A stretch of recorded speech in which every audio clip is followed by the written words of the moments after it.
Friends, તમને યાદ છે રાજકોટમાં સ્વવાળા એક હોર્ડિંગ બધી જ બાજુ લાગ્યા હતા.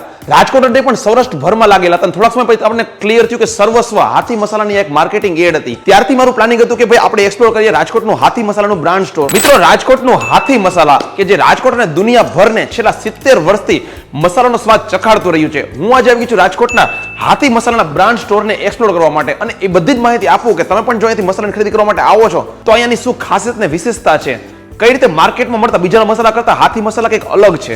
વાત કરીએ મસાલાની તો આપણને ટોટલી બધા પ્રકારના મસાલા એક જ જગ્યાએ મળી જાય છે. પણ સ્પેશિયલી હું તમને વાત કરું મિર્ચ પાવડર, હળદર, ધાણા જીરું. મિર્ચ પાવડરમાં એક ને પણ 7 થી વધારે પ્રકારના આપણને વેરાયટી જોવા મળે છે. જેમાં કશ્મીરી, રેશમ પટ્ટા બધી જ વેરાયટી જોવા મળે છે. એવી જ રીતના હળદરમાં આપણને છે 3 થી વધારે પ્રકારની હળદર જોવા મળે છે. રાજાપુરી, સેલમ, સુપર અને હા ધાણા જીરુંમાં 2 પ્રકારના જોવા મળે છે. અને ખાસ ધાણા જીરુંનો પાવડર તો મળે છે. અને હા, હાથી મસાલાના ખૂબ જ ફેમસ મસાલા છે આચાર એટલે કે અથાણાના મસાલા, જેમાં છે કાચી કેરી મસાલા, ગોળ કેરી મસાલા. સ્પેશિયલી હાથી મસાલા જે છે ને એ કોઈ પ્રકાર